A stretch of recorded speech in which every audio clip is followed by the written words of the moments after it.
కరీంనగర్ జిల్లా కొత్తపల్లి మండలంలోని మండల ప్రజా పరిషత్ ప్రాథమిక పాఠశాల వడ్డెర కాలనీలోని పాఠశాలలకు ఆనుకొని ఉన్న రోడ్డు మార్గం గుండా పాఠశాలల వెనుక ఉన్న కార్పొరేట్ స్కూళ్లకు వందల వాహనాలు నిత్యం వెళ్లడం వల్ల దుమ్ము ధూళి అలాగే పిల్లలు బయటకు వస్తే వాహనాల క్రింద పడి ప్రమాదం జరిగే అవకాశం ఉందని వడ్డెర కాలనీ వాసులు పాఠశాలలకు వచ్చే పిల్లల వారి తల్లిదండ్రులు ప్రైవేట్ పాఠశాల వాహనాలను ఆపి పిల్లలకు వాహనాల వల్ల ఎలాంటి ప్రమాదం జరగకుండా రోడ్డు మార్గం పాఠశాలలకు దూరంగా ఉండే విధంగా చేయాలని డిమాండ్ చేస్తూ ధర్నా నిర్వహించారు. కొత్తపల్లి మండలంలోని ఎంపీపీఎస్ కొత్తపల్లి వడ్డెర కాలనీ పాఠశాల గత సంవత్సరం విద్యార్థుల సంఖ్య లేకపోవడం వలన మూసివేయబడింది. కానీ ప్రభుత్వ ఆదేశాల ప్రకారంగా మూసివేయబడిన పాఠశాలను తిరిగి ఓపెన్ చేసి విద్యార్థులు చేర్చుకోవాలనేటువంటి ఆదేశాలతోని ఇక్కడ ఆల్రెడీ ఇద్దరు ఉపాధ్యాయులు పనిచేస్తున్నారు. వారికి మేము ఆదేశాలు ఇవ్వడం జరిగింది. దానిలో భాగంగా బడిబాట కార్యక్రమాన్ని నిర్వహిస్తూ ఈ పరిసర ప్రాంతాల లోపల ఉండేటువంటి ఆ బడిడి పిల్లలందరినీ కూడా వాళ్ళ తల్లిదండ్రులు కలిసి ఆ బడిడి పిల్లల్ని బడికి రప్పించేటువంటి ప్రయత్నం చేస్తున్నారు. ఇప్పటివరకు దాదాపు 15-20 మంది పిల్లలు జమ కావడం జరిగింది. దాని లోపల భాగంగా ప్రతిరోజు కూడా అంటే 12వ తేదీ పాఠశాల పునఃప్రారంభమైన తర్వాత 3 రోజులు పాఠశాలకు వస్తున్నారు.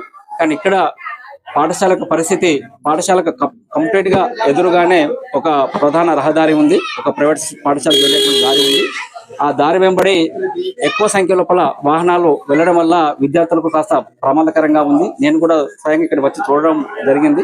మరి వాస్తవానికి పాఠశాల కనుక లాస్ట్ ఇయర్ కొనసాగితే ఇప్పుడు ప్రస్తుతం ప్రభుత్వ ఆదేశాల ప్రకారం గౌరవ కలెక్టర్ గారు అన్ని పాఠశాలకు అమ్మ ఆదేశ పాఠశాల లోపల భాగంగా నిధులు కూడా కేటాయించడం జరిగింది.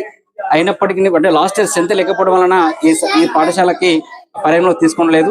అయినప్పటికీ కూడా ఈ పాఠశాల తిరిగి ఈ విద్యా సంవత్సరం మనం కొత్తగా మళ్ళీ రీఓపెన్ చేసుకున్నాం కాబట్టి ఈ రోజే గౌరవ కలెక్టర్ గారికి ఈ పాఠశాల గురించి పూర్తి స్థాయి నివేదిక వారికి సమర్పిస్తాను. తప్పకుండా ఈ పాఠశాలకు కావాల్సినటువంటి కాంపౌండ్ వాల్, టాయిలెట్స్, అట్లాగే డ్రింకింగ్ వాటర్ సప్లై, తర్వాత కిచెన్ షెడ్ ఏవైతే ప్రాథమిక వసతుల కొరకు గౌరవ జిల్లా విద్యాశాఖాధికారి గారి ద్వారా కలెక్టర్ మేడం గారికి తప్పనిసరిగా వినతి సమర్పిస్తాము. అతి త్వర లోపల వీటికి కావాల్సినటువంటి వసతులన్నీ కూడా కల్పించి ఇక్కడికి వచ్చేటువంటి విద్యార్థులందరికీ కూడా నాణ్యమైన విద్య అందించడానికి ప్రయత్నం చేస్తాను. ఈ లోపు గౌరవ మండల తహసీల్దార్ గారిని కూడా కలిసి ఈ పాఠశాలకు సరిహద్దులు నిర్ణయించిన విధంగా కూడా వారికి కూడా ఒక వినతి పత్రం సమర్పించి పాఠశాల సరిహద్దులు నిర్ణయించిన తర్వాత వెంటనే ఆ పరిధి లోపల ఆ కాంపౌండ్ వాళ్ళు అనేది నిర్మాణం చేపట్టమని చెప్పి కూడా దీని గౌరవ అధికారులను కోరి తప్పకుండా పాఠశాల పూర్తి స్థాయి లోపల విద్యార్థులకు మంచి క్వాలిటీ. అందరికీ నమస్కారం. నేను ఇక్కడ 8 సంవత్సరాల నుండి ఉద్యోగం చేస్తున్నాను. 2 సంవత్సరాల క్రితం ఇది కరోనా అప్పుడు విద్యార్థులు లేక స్కూల్ మూతపడింది. తిరిగి ప్రభుత్వ ఆదేశానుసారం మేము 3 రోజుల నుండి అంటే ఫుల్ ప్లెజర్ గా పిల్లలతోనే స్కూల్ ఓపెన్ చేస్తున్నాము. బడిబాటలో మేము ఒక 25 మంది విద్యార్థులను గుర్తించినాము. వాళ్ళందరూ చాలా పేద పిల్లలు. కాలనీ వాళ్ళు కూడా ఒక 10 మంది దాకా పిల్లలు ఉన్నారు. మొత్తం మేమైతే గుర్తించిన వాళ్ళందరూ 25 కన్నా ఎక్కువనే ఉన్నారు, కానీ తక్కువ లేరు. వాళ్ళందరికీ ఈ రోజు అక్షరాభ్యాస కార్యక్రమం కూడా దిగ్విజయంగా చేసుకున్నాము.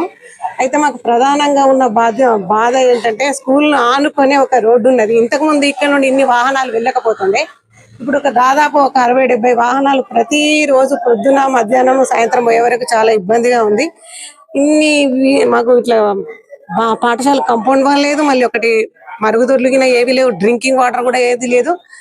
ప్రధానమైన సమస్య ఏంటంటే ఇప్పుడు వాహనాలతో అంటే మేము చాలా ఇబ్బంది. అంటే మేము చాలా మొండిగా అంటే ప్రభుత్వ ఆదేశానుసారం మేము ఉద్యోగం చేయాలి కాబట్టి ఇక్కడ తీయాలి కాబట్టి మేము తీసినాము. ఇట్లాంటి విపత్కర పరిస్థితులలో అయితే ఈ పాఠశాలను తీయడం చాలా కష్టం. మరి పై అధికారులు మా బాధను అర్థం చేసుకొని మా పాఠశాలకు తగిన వనరులు తొందరగా అంటే అతి తొందరగా ఏర్పాటు చేయాలని, ముఖ్యంగా ఈ వాహనాలతోనైతే చాలా ఇబ్బంది ఉన్నది. పిల్లల్ని మేము ఎంత జాగ్రత్తగా ఉంచినా పాఠశాలకు ఒకటే గది మరియు ఒక వరండా. ఈ వరండా కూడా చాలా అంటే పాఠశాలనే చాలా ఎత్తుగా ఉన్నది. 8 మెట్లు ఎక్కి మేము ఎత్తు మీదకి వెళ్ళాలి. ఇక్కడ నుండి అసలు చిన్నగా మామూలుగా పిల్లలు ఇంకంటే గతంలో నేను ఇక్కడ ఉద్యోగం చేసినప్పుడు పాఠశాల మూతపడక ముందు కూడా నేను ఇక్కడ పిల్లలు బయటకు వస్తే ఎక్కడ పడతారో అని చాలా భయపడేదాన్ని. ఇప్పుడైతే ఇంకా ఈ వెహికల్స్ పోతున్నాయి కాబట్టి ఈ 2 బాధలు. ఎందుకంటే ఎత్తు మీదకి వెళ్ళి కింద పడ్డా బాధనే, ఒకవేళ ఇమీడియట్ గా ఏదైనా వాహనం వచ్చినా కూడా పిల్లలు చూడకుండా బయటకు వస్తే ఎట్లయినా చిన్న పిల్లలు కదా, వాళ్ళు బాత్రూమ్ అని బయటకు వచ్చినప్పుడు చాలా ఇబ్బందిగా ఉంటది. కాబట్టి దయచేసి మా బాధను అర్థం చేసుకుని పాఠశాలకు తగిన వనరులను కల్పించాలని కోరుతున్నాము. మాకు పాఠశాలను తీయడం అయితే మాకేమి ఇబ్బంది లేదు, ఎందుకంటే తీయాలి కాబట్టి. కానీ తీస్తే ఉన్న పరిస్థితులను మాత్రం మీరు పై అధికారులందరూ స్పందించి మాకు న్యాయం చేయాలని కోరుకుంటున్నాను. నా పేరు కె వినోద. నేను 8 సంవత్సరాల నుండి ఇక్కడ ఉద్యోగం చేస్తున్నా. వడ్డెర కాలనీ పాఠశాల, కొత్తపల్లి మండలం.